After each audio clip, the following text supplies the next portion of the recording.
Elvis foi um prisioneiro da fama. Para escapar à perseguição dos fãs, tinha que deixar sua mansão tarde da noite, frequentemente disfarçado ou escondido na mala de um carro. Red e Sunny West disseram que uma das razões pelas quais Elvis mudava de carro tantas vezes é que pouca coisa o interessava fora do trabalho e dos que estavam ao seu redor. Sofria longos acessos de tédio. É difícil imaginar que um homem que se apresentava diante de grandes multidões e levava sua audiência ao frenesi, um dos rostos mais conhecidos do mundo, se revelasse tão entediado que qualquer ninharia se tornava pretexto para uma reunião de cúpula. No entanto, essa era a realidade. Elvis Presley era um rei no exílio. Durante muito tempo se sentia impotente para servir a seu público, embora ansiasse por fazê-lo. Inquietação, raiva e tédio inevitavelmente se seguiam. Não é difícil entender por que ele usava pílulas para contrabalançar um nível de energia tão alto. Trancado em sua suíte, ele comia, via televisão, lia e dormia exageradamente, o que o levava a um beco sem saída. Sua excessiva indulgência minava suas forças. Tornava-o preguiçoso, obeso e, sem dúvida, desapontado consigo mesmo. Na maior parte do tempo, ele não queria que os fãs o vissem nessas condições, o que pode ter posto em movimento frustrações internas que, por sua vez, o levavam a se drogar ainda mais.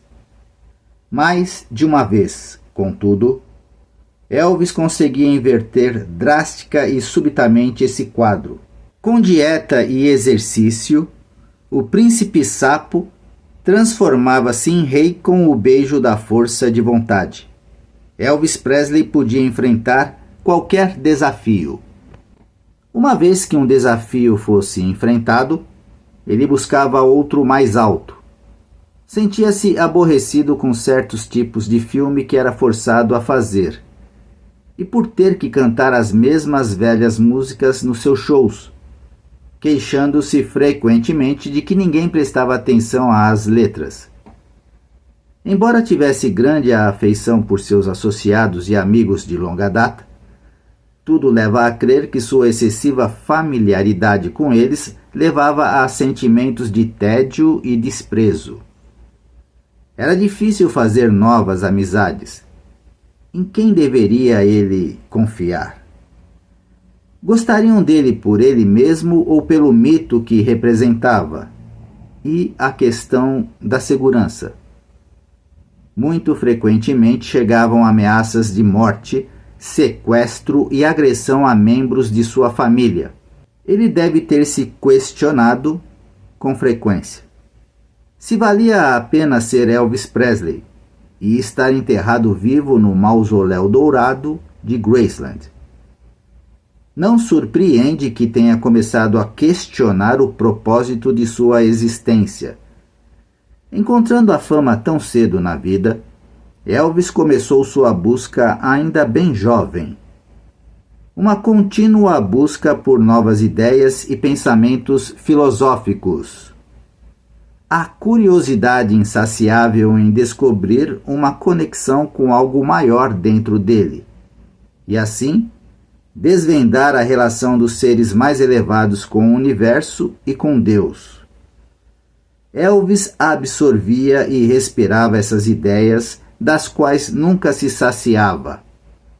Uma vez que eram totalmente absorvidas, porém, ele achava instigante pregá-las aos outros. Acredito se Elvis estivesse vivendo hoje uma segunda vida, ela estaria sendo devotada à cura e à beneficência. Sabemos que ele passou anos imerso no espiritualismo, que enfatizava ser o espírito o elemento principal da realidade. Para esse fim, buscou uma saída musical para expressar o seu ser total.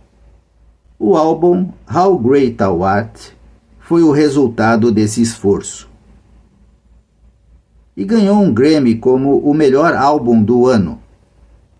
Um dos muitos livros que o orientaram no sentido da realização total do seu eu foi A Autobiografia de um Yogi, no qual mistérios como a levitação, telepatia mental, materialização e desmaterialização são discutidos. É o estudo da mente em sua totalidade e suas relações com o corpo. O auge da vida de um yogi é quando ele deixa esta vida. Lê-se num texto yogi. Nenhum sinal de desintegração física era visível em seu corpo, mesmo 20 dias após a morte. Nenhum indício de degradação era visível na pele. Nenhum mau odor emanava de seu corpo.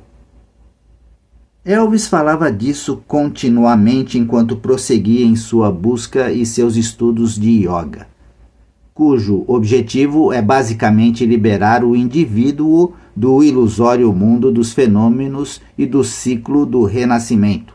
A meta do yogi é atingir o estágio de samadhi, ou de dissolução da personalidade, que é o primeiro passo rumo ao conhecimento do absoluto. Elvis Presley não poderia permanecer Elvis Presley se buscasse tal liberação. A troca da pele antiga pela nova é tomada mais literalmente por alguns. Certas filosofias ressaltam que, para atingir o nirvana, o indivíduo deve pôr-se em estado de esquecimento, um estado fora do alcance da dor e do sofrimento. Pessoalmente, acredito que é uma saída fácil, já que escolhemos o corpo físico num plano físico da existência temporária, temos que trabalhar com ele. O corpo físico é um fardo. Todos nós buscamos ser borboletas enquanto vivemos como lagartas. Ainda assim, a lagarta precisa completar sua existência antes que a transformação seja possível. Só os impacientes tentam entrar nesse estado prematuramente. A natureza não é impaciente. O homem, às vezes, é. Elvis Presley não era conhecido por sua paciência. O estado de impaciência e infelicidade com suas condições físicas provavelmente fez com que ele se deixasse atrair por várias filosofias. Se ele escolheu um novo nome e outra vida, embora ainda existindo fisicamente neste plano, acredito que o fez de acordo com uma convicção, mesmo que afinal chegue à conclusão de que é Elvis Presley mesmo, e que isso não foi fruto do acaso. Elvis jamais teria deixado a vida através do suicídio, já que isso era contra suas crenças. Se Elvis mistificou a morte de Elvis Presley, a fim de se tornar borboleta, era imprescindível um total controle da mente sobre o corpo, assim como a capacidade de entrar e sair de transes autoinduzidos, de tornar inaudíveis as batidas de seu coração e controlar a respiração e a temperatura corporal. Uma vez que o treinamento não é feito isoladamente, mas com o auxílio de assistentes. Elvis entrou para uma academia espiritual localizada no topo de uma montanha de onde se descortinava Pasadena, e que era dirigida por uma mulher que se autodenominava Dayamata. Dayamata era o nome de uma mulher que vivera anteriormente em Salt Lake City. Assumir uma nova identidade é aparentemente o primeiro passo para a transformação. Assim, não é difícil acreditar que Elvis tenha escolhido viver sob outro nome.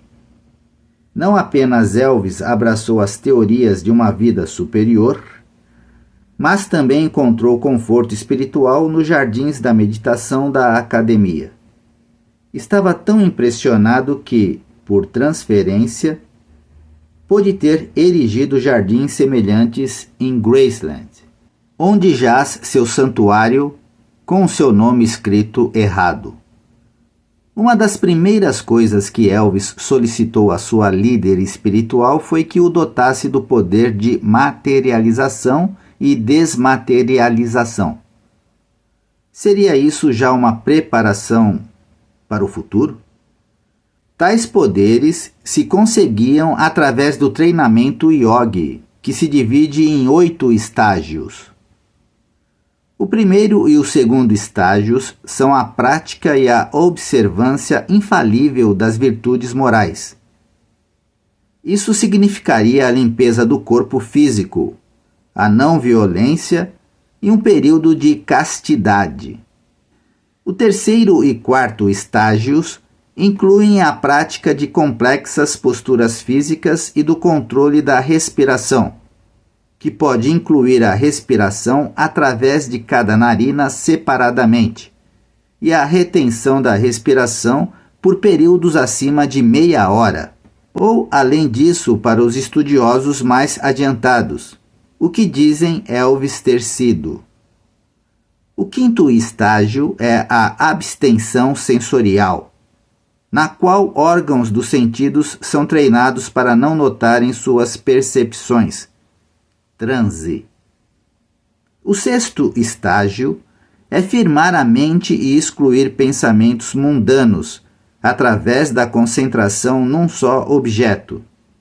O sétimo é a meditação que, quando integralmente realizada, transforma-se no oitavo e último estágio, o samadhi, ou a libertação. Também importante é a yoga de encantamentos, que ensina a contínua repetição de frases mágicas como um meio de dissociar a consciência. A yoga de força propõe procedimentos físicos e até acrobáticos como forma de salvação, enquanto que a yoga de dissolução enfatiza o controle da respiração, a meditação e a resistência física extremada. O passo mais importante rumo à salvação e à perfeição envolve a renúncia a vínculos mundanos e ao eu. Se Elvis seguiu tal preceito, entre os bens terrenos que deixou para trás está sua própria identidade, Elvis Presley. Não muito tempo antes de 16 de agosto de 1977, Elvis disse a Felton Jervis, seu amigo e produtor na RCA: "Você sabe, Felton, estou enjoado e cansado de ser Elvis Presley. Fingir inconsciência e até mesmo estar morto era um truque que Elvis usara várias vezes antes de 16 de agosto. Segundo Red West em Elvis, What Happened, certa vez durante um show, Elvis deu a impressão de estar doente. Cambaleando para fora do palco, desmaiou. Foi levado então para o hospital, onde os médicos recomendaram que ele fosse deixado sozinho e que se aguardassem notícias, relata Red. Eles nos dariam uma posição logo que pudessem. Chegamos a pensar, então, que talvez ele estivesse morrendo de alguma doença misteriosa. Red conta que todos se sentaram por ali esperando pelo pior. Então, por volta de 1 da manhã, ouviu-se uma batida na porta de Red. Que diabo, cara? Não é que era aquele velho filho da puta do Elvis, ali, de pé, mais saudável do que um rebanho de bois, sorrindo de orelha a orelha, nem sinal de algo errado com ele. Todos o crivamos de perguntas. Ele disse que já estava bem. Quando os outros rapazes voltaram para seus quartos, porém, Elvis me fez uma confissão. Todo o episódio do colapso tinha sido apenas uma grande encenação. Red relata ainda: lembro-me de quando estávamos num hotel no Colorado e ele, Elvis, ligou para o meu quarto dizendo que fosse vê-lo, que queria falar comigo. Bem, fui direto para seu quarto e vi Elvis caído no chão. Pensei com meus botões: puxa, ele se dopou com alguma coisa. Então tirei sua roupa, deitei-o na cama e o cobri. Contudo, depois fiquei pensando: quando ele falara comigo ao telefone, estava completamente sóbrio, como se não tivesse tomado coisa alguma. E eu fui até o seu quarto em menos de 2 minutos. Nenhuma droga faz você capotar tão rápido. Então suspeitei que ele não estava dormindo nem dopado. Ele estava bem acordado e simplesmente fingindo tudo, só para ver como eu lidaria com ele. Ele nos testava um monte de vezes assim. Histórias como essa, contadas por muitos membros da máfia de Memphis, fazem qualquer um se indagar se realmente Elvis andava sempre tão chumbado, como foi contado mais tarde. Isso pode ter sido um método de colocar em prática a teoria Yogi da mente sobre o corpo, e um meio de vigiar seus assessores sem ser notado, checando sua lealdade, escutando o que dele se dizia. Um amigo de Elvis confirma que isso passava pela cabeça do cantor. Era óbvio que Elvis podia usar seu corpo como queria e até mesmo fazer suas condições físicas parecerem diferentes do que se pensava. A questão é: com que frequência Elvis lançava a mão de tais práticas? Poderia escutar conversas enquanto estava neste estado? Conversas que podem ter levado à demissão de amigos íntimos? Apenas poucos anos antes de sua morte, houve outro episódio de encenação de morte. Esse envolveu não apenas Red e Sonny West, mas também J.D. Summer e os Stamps Quartet. A trama era contar a J.D. Summer e a seu grupo que havia um louco com uma arma atrás de Elvis. Para colocar o plano em ação, foram recrutados 3 guardas de segurança. Decidimos encenar um tiroteio do qual seria protagonista o assassino. Red continua a descrever esse incidente no livro Elvis What Happened. Sonny seria o assassino, usando uma arma com balas de festim. Ele ficaria escondido. Todos, inclusive os guardas de segurança, esvaziaram suas armas e as encheram com balas de festim, dizendo a J.D. que havia um louco à solta. Bem, estamos na suíte com J.D., checando as portas por dentro, e seus rapazes se mostram bastante nervosos a respeito do que está ocorrendo. Sonny logo foi embora com uma desculpa, deixando J.D. Summer e os Stamps no bar conversando com Elvis e os guardas de segurança. Logo, Sonny, que se esgueirava bar adentro, chegou a um canto e começou a gritar e atirar, com Red fazendo o mesmo, depois cambaleando e caindo morto. Red diz que a fuzilaria seguinte derrubou os guardas de segurança. A impressão dada pela cena era que tinha havido um assassinato em massa, com os que dela participavam caindo mortos. Os que estavam de fora puseram-se histéricos a correr, gritar, berrar e a se esconder. J.D. chegou mesmo a se atirar sobre o corpo estendido de Elvis. Quando ficou claro, depois que Elvis começou a rir convulsivamente, que tudo era uma farsa, J.D. e seu grupo continuaram compreensivelmente paralisados de terror. Red faz questão de dizer que poderiam ter ganhado um Oscar. Seria bom ressaltar aqui que, Pouco antes de 1977, Elvis dissera a J.D. Summer e a outros membros do grupo que não se apresentaria com tanta frequência no ano seguinte e que deveriam começar a procurar outro emprego. Algumas pessoas perguntaram a Elvis o que ele estava querendo dizer realmente, mas ele apenas sustentou a declaração: procurem outro emprego. Elvis começara a limpar a casa, pois na mesma época despediu Red e Sonny West e Dave Hebler. Todos eles haviam estado com Elvis durante anos, sendo que Red desde os tempos do ginásio. Pouco a pouco, a máfia de Memphis deixaria de existir. Red, Sonny e Dave nunca entenderam por quê. E como Elvis era conhecido como um planejador nato, a coisa simplesmente não fazia sentido. O que estava acontecendo? Dee e Vernon Presley não eram mais um casal. Linda Thompson, a namorada de Elvis depois do divórcio de Priscilla, não estava mais por perto. Era óbvio que Elvis vinha fazendo mudanças importantes em sua vida e que seus planos eram ao mesmo tempo secretos e surpreendentes. O porquê disso é que não era óbvio. Muitos biógrafos falam sobre o fato de Elvis Presley ter um extraordinário e quase perfeito senso de oportunidade. Elvis o atribuía ao fato de ter estudado numerologia.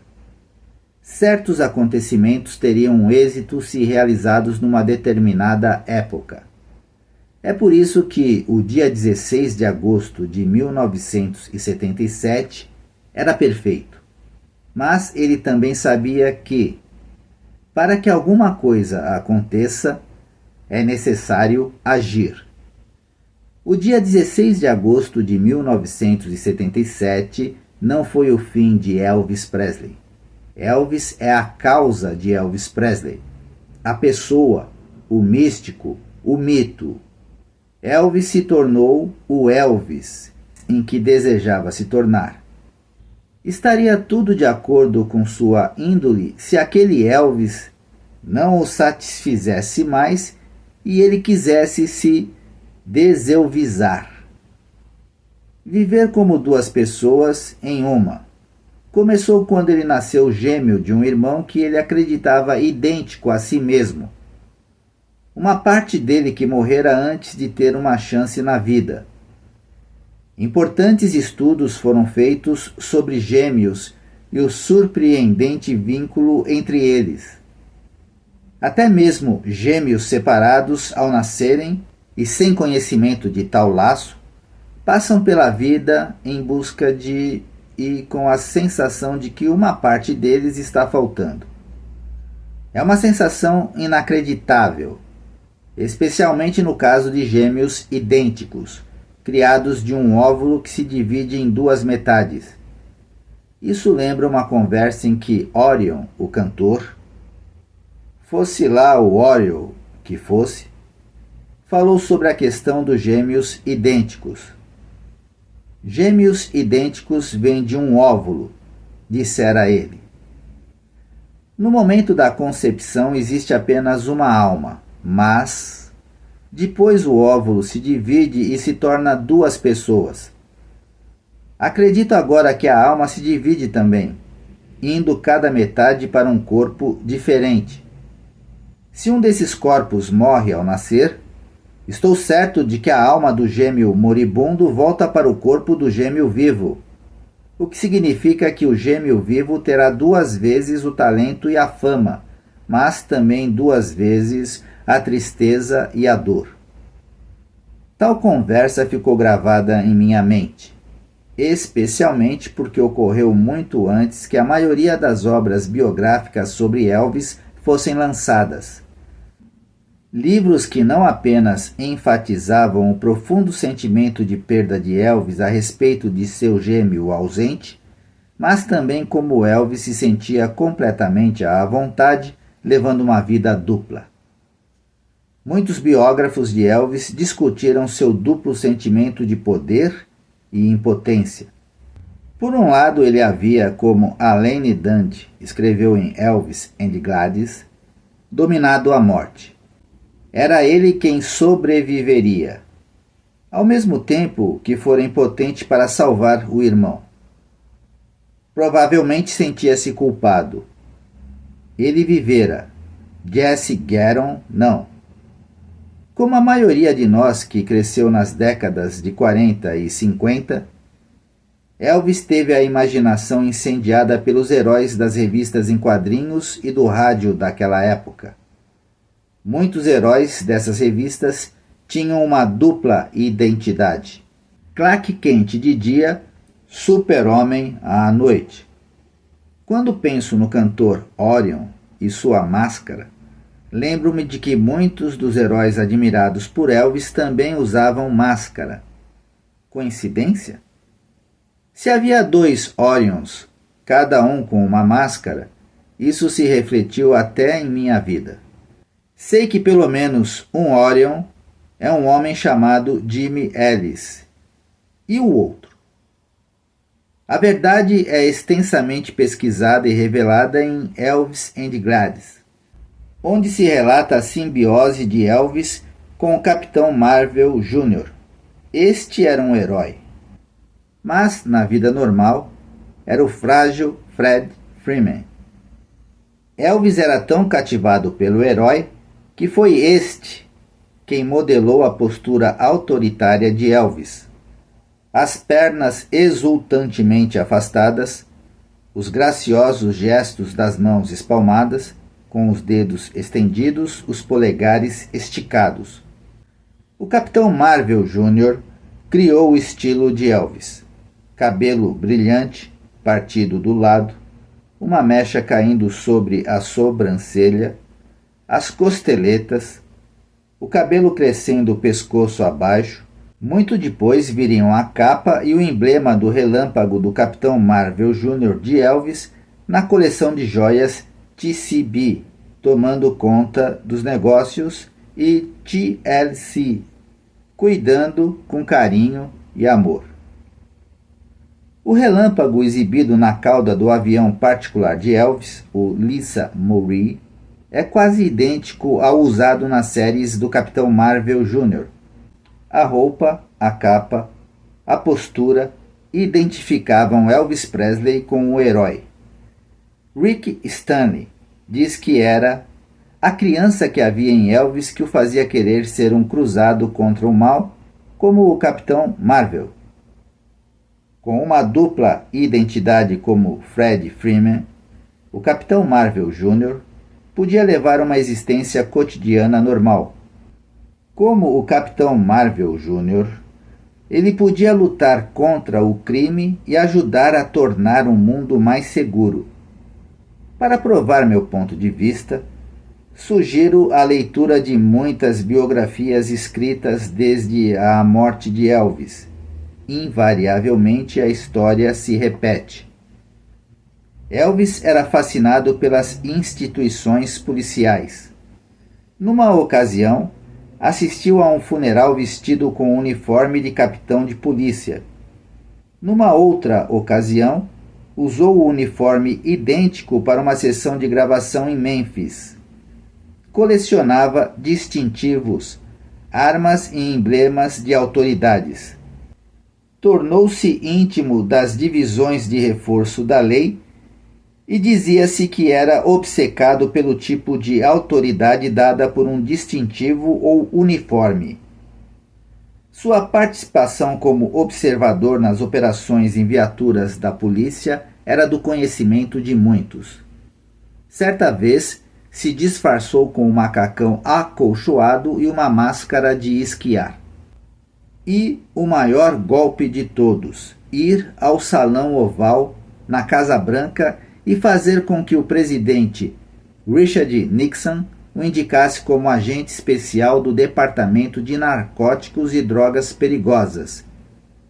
21 de dezembro de 1970. Elvis aparentemente apreciava ter uma segunda vida secreta, desconhecida até mesmo dos mais próximos a ele. Maria Columbus, co-presidente de The Elvis Special e consultor especial deste projeto, divulgou a seguinte informação. Ao encetarmos pesquisa para nosso livro Elvis in Print, escrevemos desde 1981 centenas de cartas para fãs, fotógrafos, escritores, profissionais e firmas. Assim, não tem sido incomum para nós descobrirmos material fotográfico ou fatos pouco conhecidos durante esse período de tempo. Mas a informação mais surpreendente veio de Washington, D.C. Reproduzimos fielmente aqui a correspondência recebida do Departamento do Tesouro e do Departamento do Álcool, Tabaco e Armas de Fogo. Durante o período de 1974 a 1976, o Sr. Elvis Presley ofereceu a um dos nossos agentes secretos de narcóticos, que aliás era músico, uma função especial.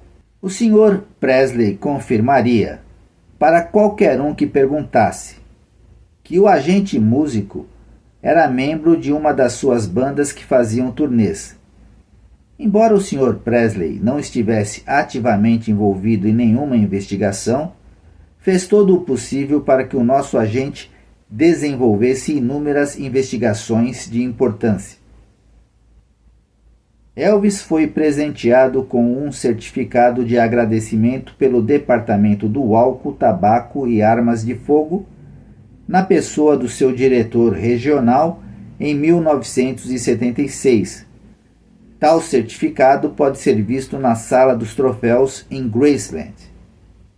Outras informações revelam que não podemos identificar o agente envolvido, que não quer falar sobre sua função secreta. A maior parte dos arquivos é de investigações criminais e não menciona ou envolve Elvis Presley. O fato é que Elvis não tinha noção dessas investigações. Tudo que sabia é que nosso agente precisava de uma cobertura. Elvis confirmava que nosso agente era membro de sua banda de turnê. Os registros não indicam quem iniciou o contato entre Elvis e o agente. Deixe-me repetir a última declaração. Os registros não indicam quem iniciou o contato entre Elvis e o agente. O que significa isso? Elvis Presley estava engajado em pelo menos uma missão policial secreta. Sabemos que foi indicado como agente especial pelo presidente dos Estados Unidos anos antes. Assim, ele tinha que estar em contato, talvez frequente, com as autoridades. Sabemos também que, às vezes, novas identidades são dadas a agentes especiais, como carteira de habilitação, passaportes e coisas do tipo. No caso de Elvis, seu nome em código era John Burroughs. Se vocês lembram, John Burroughs foi o nome com que um homem muito parecido com Elvis se identificou para uma pessoa encarregada do balcão de reservas do aeroporto de Memphis, um dia depois da suposta morte de Elvis. Esse John Burroughs adquirira uma passagem para Buenos Aires. Assim, Elvis tinha os meios de se deselvisar e muito facilmente adotar uma nova identidade, utilizando os meios oficiais. O fato de ser um agente especial não era apenas simbólico.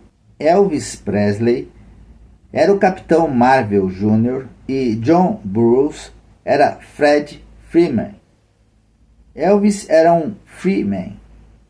Finalmente, não?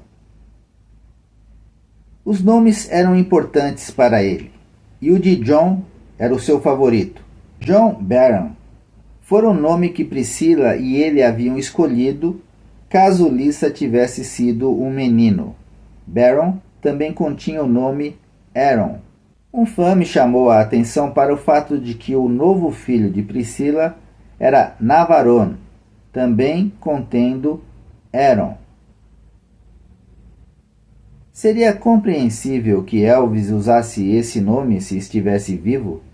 Além do interesse de Elvis nas histórias em quadrinhos, o colunista de uma cadeia de publicações, Bob Greene, declarou que a Elvis Presley Enterprises contrataram um ilustrador e escritor para produzir uma tira diária apresentando Elvis como herói, e na qual Elvis teria uma vida inteiramente nova. Bob Greene cita as palavras de um dos advogados encarregados do espólio. A tira em quadrinhos foi concebida contatando a história da carreira de Elvis, enfatizando os pontos positivos. Queremos salientar a contribuição de sua música à sociedade ocidental. A tira traça os aspectos mais importantes da carreira de Elvis: seu início, sua ascensão à fama, seu período de serviço militar, os filmes. Pelo que entendi, tiras para um período de 3 semanas foram reunidas e estão nas mãos de uma cadeia de jornais. Parece que nenhum sonho está fora do alcance para Elvis. O que tudo isso quer dizer? Primeiro, há o fator de personalidade de Elvis. Desde a infância, ele se via como o super-homem e um mortal ao mesmo tempo. O Capitão Marvel Jr. versus Fred Freeman. Era um homem que buscava um desafio não ortodoxo atrás do outro. Um homem com um apetite pouco comum. Um homem que se vinculava a Jesus por ser também um salvador. Um homem extremamente amável e generoso. Como Jerry Hopkins observa em Elvis de Final Years, Elvis era o Zorro, dando grandes presentes e depois se afastando em seu Cadillac. Segundo os amigos íntimos Red e Sunny West, à medida que o tempo passava, Elvis tratava o dinheiro com desprezo e buscava continuamente formas inovadoras de gastá-lo. A coisa chegou ao ponto das pessoas em torno dele terem que tomar cuidado para não mencionar que precisavam de algo. Caso contrário, Elvis satisfaria imediatamente tal necessidade. Esses gastos incessantes não são apenas um exemplo de tédio, mas acredito que, no caso de Elvis, ele se sentisse culpado por ter tanto. Suas crenças religiosas não consideravam nenhuma virtude ter dinheiro. Ele se sentia tão feliz em colecionar uma peça achada no lixo quanto em ter objetos de enorme valor, o que se reflete na decoração de Graceland. A quantidade real de seu dinheiro importava cada vez menos para ele, à medida que os anos passavam. Rick Stanley, filho da madrasta de Elvis, escreveu em Elvis We Love You Tender. Elvis gastava dinheiro por diversão, para fazer os outros felizes, porque estava entediado, e para surpreender as pessoas. Os irmãos Stanley concordam que Elvis era agradecido ao dinheiro e trabalhava duro por ele, mas que era também capaz de perder toda a concepção do seu significado, talvez por já dá-lo como garantido, considerando-o quase com desprezo. E havia também a crença bíblica no karma da causa e efeito do dinheiro. Elvis gostava de doar, diz Rick. E a Bíblia afirma que você recebe 10 vezes o que dá. A Bíblia dizia-lhe que era mais difícil a um rico entrar no reino dos céus, e Elvis pensava muito nisso. Tentava nunca amar o dinheiro ou as coisas por si mesmas, e frequentemente pensava no adágio bíblico: Aquele que confiar em sua riqueza cairá. Por isso, o abandono da riqueza e de todo um estilo de vida não teria aborrecido Elvis, antes libertando-o, permitindo sua entrada no céu. Com suas crenças religiosas, juntamente com sua atração pelas histórias em quadrinhos, vemos então o fascínio de Elvis pela numerologia. 16 de agosto de 1977 seria o dia que combinaria com seus planos para adquirir outra identidade, outra vida. Colocar esse plano em ação exigiria um planejamento intenso. Livrar-se de tantas pessoas quanto possível na mansão. Limpar a casa, o que ele fez. Planejar uma turnê que começasse no dia escolhido, com um início e término simbólicos. Isso também atingiria um segundo objetivo: manter Graceland livre dos músicos e amigos. Apenas um punhado deles ficaria. Tendo uma turnê de concertos planejada, haveria uma desculpa para se ter discos, álbuns e lembranças disponíveis. Fingir a morte usando o controle da mente sobre o corpo, algo já realizado várias vezes no passado. Ter um boneco de cera num esquife com ar-condicionado posto em exibição para provar que Elvis não mais existia. Não cometer nenhuma fraude. Nenhum seguro deveria ser recebido. Nenhum documento legal seria deixado para trás, indicando que uma morte havia ocorrido. Estar preparado para o caso de uma emergência, como a mudança de local do túmulo para Graceland, o que evitaria que os corpos fossem exumados ou sequestrados. Não provocar o destino. Escrever o nome incorretamente na lápide. Estando cansado de uma identidade, usar outra. Sempre se pode usar uma máscara. Tudo isso, naturalmente, é suposição. Mesmo assim, se eu fosse escrever um roteiro, este seria um modo de fazê-lo. Fantasias? Talvez. Quando eu era garoto, disse Elvis Presley em 1971, me via como o herói das histórias em quadrinhos e dos filmes. Cresci acreditando num sonho. Agora estou vivendo-o. Elvis Forever.